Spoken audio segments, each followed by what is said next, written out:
Hi guys, my name is Christine, and today I'm talking about you have to look to yourself to change your destiny. Okay, so what that means is that no one's coming to save you. If you want to really change your life, and let's say right now you're not happy with your current circumstances, only you can change that, right? You have complete control over your life the majority of the time, okay? And what I mean is that you have free will. You have, hopefully you have willpower, right? And you can use your willpower to change your life. You can use self-discipline to change your life. So stop looking for outside sources to come and save you and start trying to save yourself, right? This is something that I discovered in quite a cold way. Because, when I was little, I was a little girl, everyone doted on me and things like that. And you get to this point where you think, oh, yeah, my parents are going to, prevent anything bad from happening to me. I think it's kind of like a thing that every child has. Because everything is taken cared for you, right? So that, your parents make your appointments, your parents look after your well-being. And after, going through some really tough situations in my life, going through, levels of abuse from certain people, I realized that, if I'm the only person really who's actually ever going to stand up for me is me, right? Only I can change my circumstances. Only I can defend myself, right?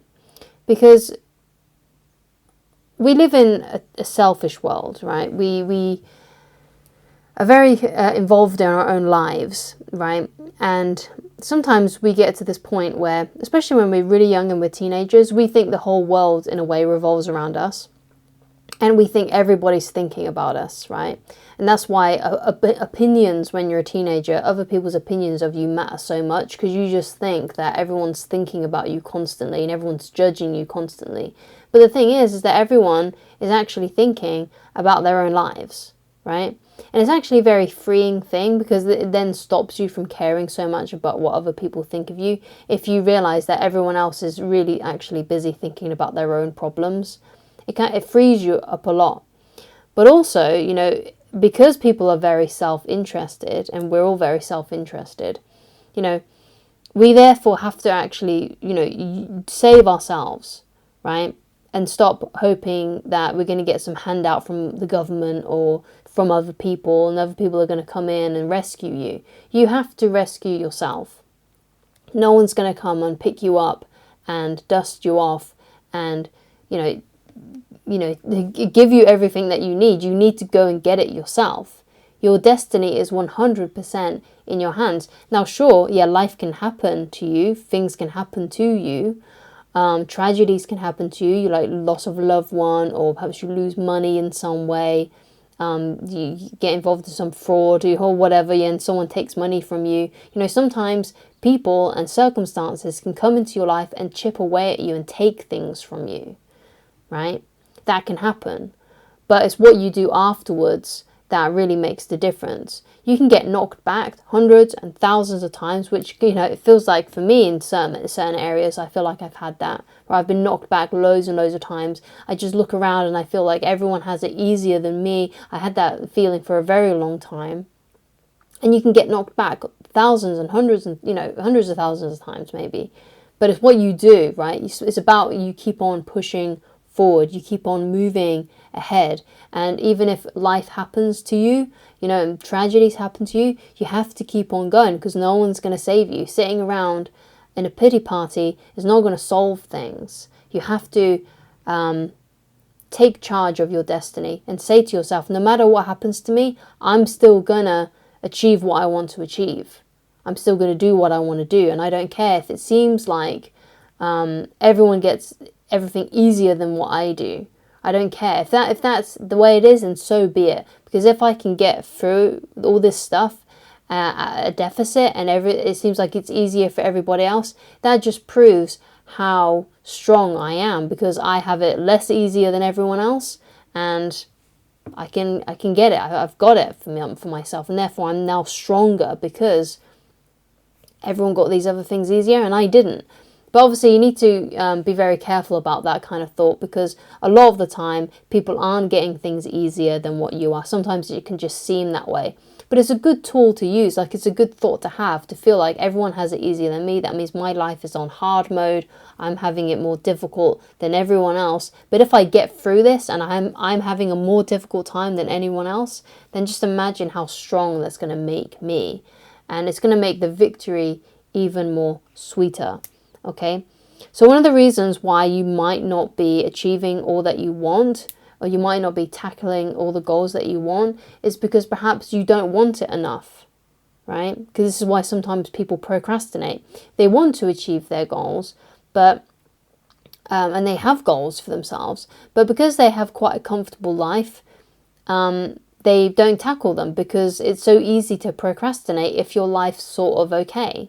Right? If your life is fine, and it's easy some of the time, it's not all bad. But if you fall into that trap of thinking, oh yeah, my life's not all that bad, I have comfort around me, that can really derail your success. Because if you are not, you have to remain a little bit uncomfortable. That's what I'm trying to say. You have to have that little bit of uncomfortableness around you in order to push you through. Because if you're comfortable, and if you're kind of like settling for less, which a lot of people do, then that can kill your dreams. It really can. It can destroy your dreams, having that comfort, right? So you have to realize that, okay, I need to be a little bit more desperate for this. I need to be a little bit more, I need to get some power behind what I'm doing, because for whatever reason I'm procrastinating a lot. So therefore there must be some kind of thing inside of me that makes me feel like I don't actually want this enough. There must be something going on in there. I must be a lot more comfortable than what I think of. Because if I really wanted this, then I would be going at it full throttle. Okay? So you might not want it enough, right? So in a way, I said this in a video about motivation, right? And I highly recommend that you go and watch that video. I'll leave it up here.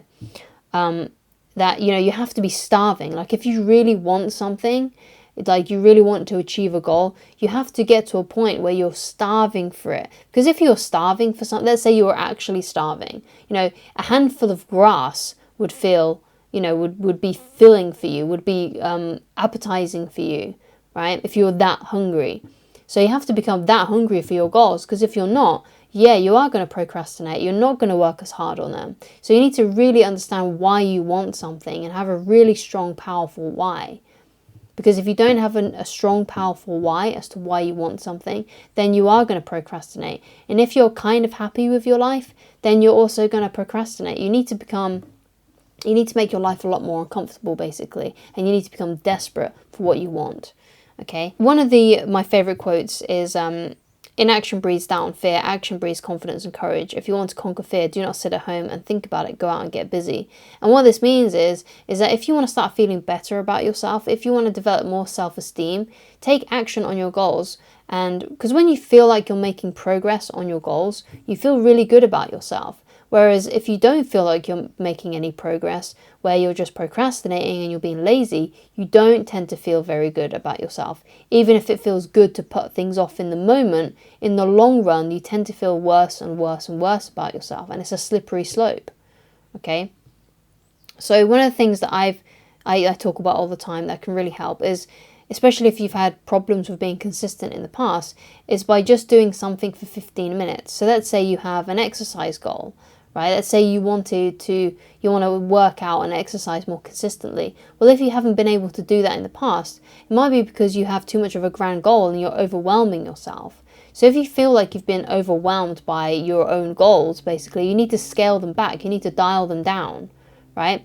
Because the only option you have is to dial them down and just do 15 minutes, just do something small and manageable, or you have to use your willpower and become self-disciplined to do the goal, right? Let's say you have an exercise goal of, I want to exercise an hour a day.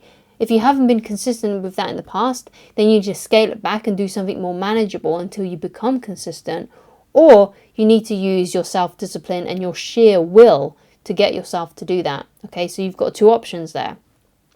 If you've really struggled with being consistent in the past, start by just doing it for 15 minutes. Okay, so that means for the first week, just do your exercise routine for 15 minutes. Then next week, do it for 20 minutes, right? Or if you're really struggling with consistency, then let your first month just be just doing some exercise routine for 15 minutes, right? And then next month, scale it to 20 minutes, okay? So you do it like that, or you just have to use your self-discipline. Like if you're committed to doing that 1 hour, then you just have to use your sheer will and your self-discipline to get yourself to do it. And if you want it enough, you will do it, right? So you need to get yourself to a place where you want it enough, where you really, really, really, really, really want it. Because if you don't, you're not going to do it. You're going to procrastinate, okay? You have to really, really want something in order to achieve it, right? You have to feel desperate for it. You have to feel like you're starving for it. You have to have a longing for it, right? And one of the ways you can do that is by keeping it in the forefront of your mind, by reminding yourself of your why, reminding yourself of why you want something, okay? Because it's in your hands, right? If you want to change your life, if you want to have a better life, however that may appear to you, then it's in your hands. Don't wait around for someone to come and save you, because they're not, right? Trust me, I thought many times that I was going to be saved by, I don't know, the government or my parents or my siblings or something like that, or my grandparents at a time as well. I thought, oh yeah, they're going to come and solve my problems, or the government's going to come and solve my problems. No, they are not. If you want to change your life, then you have to do something about it. Okay, you have to put in the discipline, you have to put in the work. And that is empowering, because you can't control other people, but you can control yourself. If you put your life in the hands of other people, you are powerless. But if you put them in your hands, in your will, in your self-discipline, then it's, you have total control, right? So that's what you gotta think about here. Your destiny is in your hands, and that's exactly where you want them to be. You want your destiny to be in your hands. You definitely do. You do not want to be at the mercy of others and have other people controlling and puppeteering the strings. You have the strings. You're the puppeteer. Your life is the puppet. You can do whatever you want with it. You just got to believe that, and you've got to put in the discipline, and it will start to appear in your life. It will start to happen. So thank you so much for watching. If you'd like to get in touch with me personally, then please go to www.christineloveridge.com. Thank you so much for watching, and I shall talk to you again very soon. Goodbye.